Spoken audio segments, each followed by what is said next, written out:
What is good, YouTube? Welcome back to the Yugioh House, where today we're bringing you one of the most toxic deck profiles in the current meta, KASHTIRA.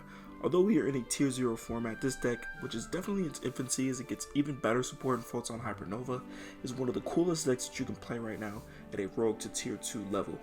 The ability to banish cards face down is absolutely insane, and the fact that you can do it with cards that are on the field, cards off the top of your opponent's deck, and even reaching into your opponent's extra deck to do so is just absolutely insane. It's one of the most fun decks that I've been playing right now, so I'm really excited to show off some text. Before we get into this, please note there are some proxies in this. Just don't have all the cards yet, but I was really just too excited to drop this one for you guys, so I hope you all enjoy. Please remember to like, comment, and subscribe. Check out our Twitter and our TikTok in the link down below. Without further ado, let's jump straight into this. So this deck doesn't really have a starter right now, but if there would be one, it is most definitely Unicorn. All the KASHTIRA are pretty interesting in that they are able to search some sort of card from the deck, this one being able to search you a spell. All of them have the same summoning condition where if you control no monsters, you can special summon from the hand, and each have an effect when if you declare an attack or your opponent activates a monster effect, they do one of three things. Unicorn allows you to dig into your opponent's extra deck and look at the entire thing, while also banishing one of them face down.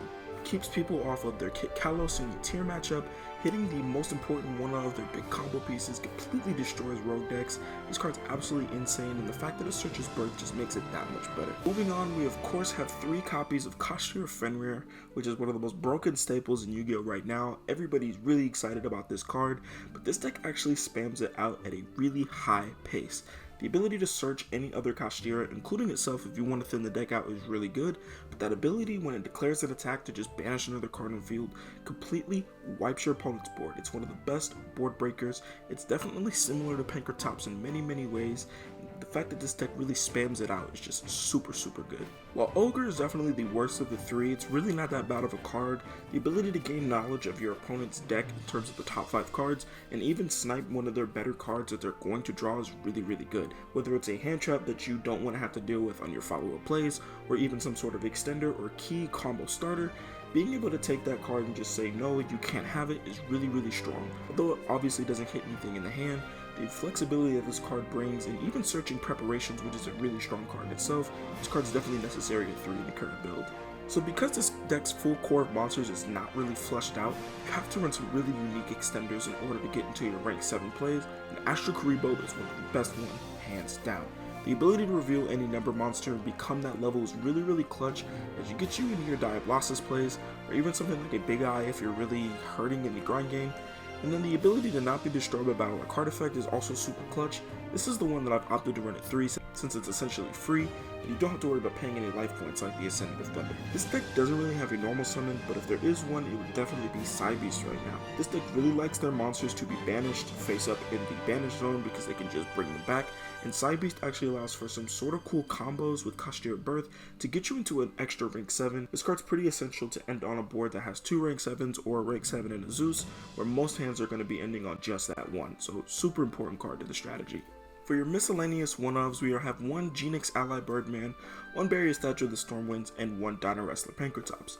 Birdman is kind of cool, gets you into your synchro plays, as well as some of the other hand traps that you could be running in the deck, but the ability to bounce something that's face up back to your hand and then be able to synchro summon is just really strong. Barrier Statue of the Stormwinds is definitely a brick in the deck, but the Arsenal Falcon lock that this deck creates can be really oppressive against certain matchups, and Dino Wrestler Pankratops of course is just one of the best going second cards in Yu-Gi-Oh, and you don't even have to worry about having a clear board. If your opponent has more than 1 monster and you special summon something like a Fenrir or a Unicorn, you can still special summon this card if they control more monsters than you to get that free pop, or be able to extend into a rank 7 play. So super strong. It has a very good home in the KASHTIRA deck. KASHTIRA Birth is one of the most insane continuous spells in Yu-Gi-Oh right now. The ability to normal summon level 7 monsters with no tribute allows your Fenrir or your Unicorn or even your Ogre to just hit the field without having to tribute, which is super clutch.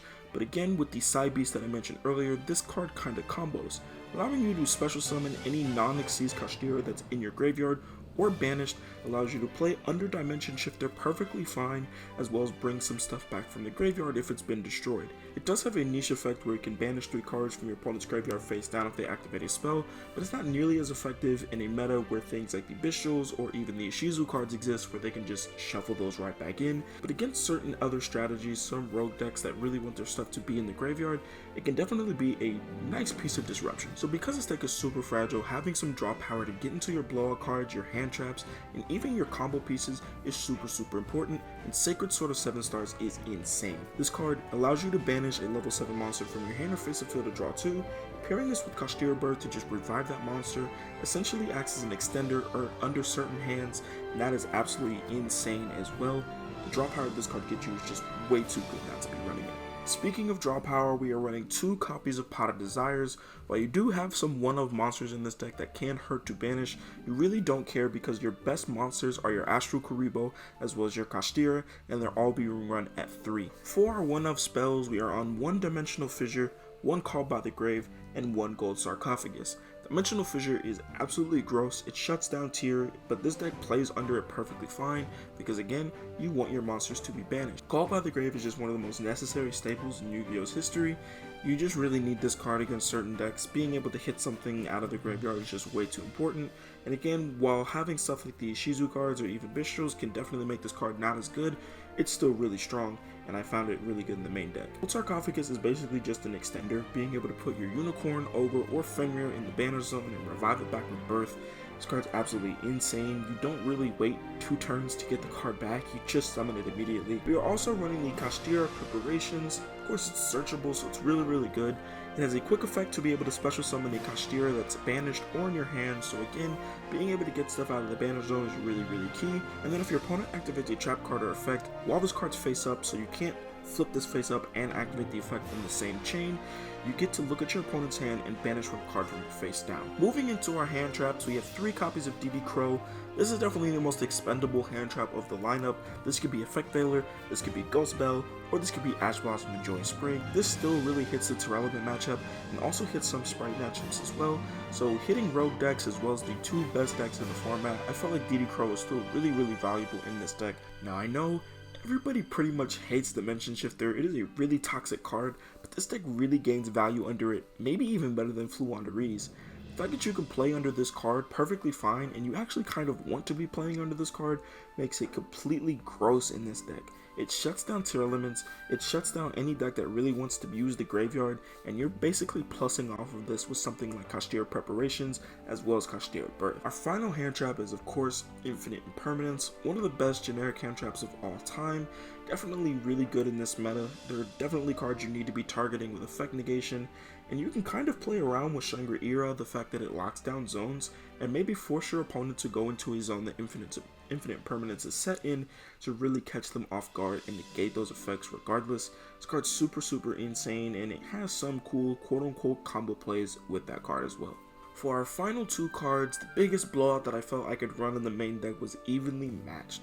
This card definitely pairs well with Shangri-Ira because it will trigger its effect if it's on the field, and the fact that you can just wipe the board at the cost of only your battle phase, this card's super good. I know most of the time it's seen in the side deck, but this deck really doesn't care about things being banished, and if you're going second, you kind of want to have some things other than just the KASHTIRA monsters to break boards. And if you can drop an Evenly Matched, then set up your KASHTIRA board, I don't think your opponent's going to be able to play beyond that, so this card's just super insane, and I really do like it in the main deck. The name of the game with this deck is Rank 7 Plays because of a card like Shangri-Ira. This card is absolutely insane. During each standby phase, you can special summon any KASHTIRA from your deck, so it grabs a Fenrir or even a Unicorn for free during the standby phase, and is even your opponent's standby phase, and then anytime a card is banished face down, which is not once per turn, you can choose any unused main monster or spell and trap card zone, and it can't be used when this card's face up on the field. It also has protection if it be destroyed by battle or card effect, which includes negates that would destroy, so it just stays on the field. This card not being once per turn is super gross. You can lock down 2 or 3 zones a turn easily without the new support. The new support, you can lock down 5 to 6 zones a turn. Pretty much half of your extra deck is rank 7 good stuff, so why not run some good rank 7 monsters? Big Eye is kinda cool going second to just take control of your opponent's best monster. You play through some negates, you play through some interruption and then just take something, can be really devastating to some decks. Harmonizer Great Deal is a really cool card, and it's actually pretty good against Tearlaments to be able to target something in the grave and then snatch it up. Forcing either the Ishizu cards or just taking it straight up is just really good. Master of Blades is like definitely the worst one, so I won't touch on it too much, but this card's still pretty cool. Has one of the better art designs that I like in Yu-Gi-Oh! Like one of my favorite XYZs of all time just for the artwork alone, so I kind of had to throw it in here. Then we have the MVP of this deck, the card that's going to make this deck insanely gross in tier 1 once the new support drops. Even now it's really good, and that is Diablosis the Mind Hacker.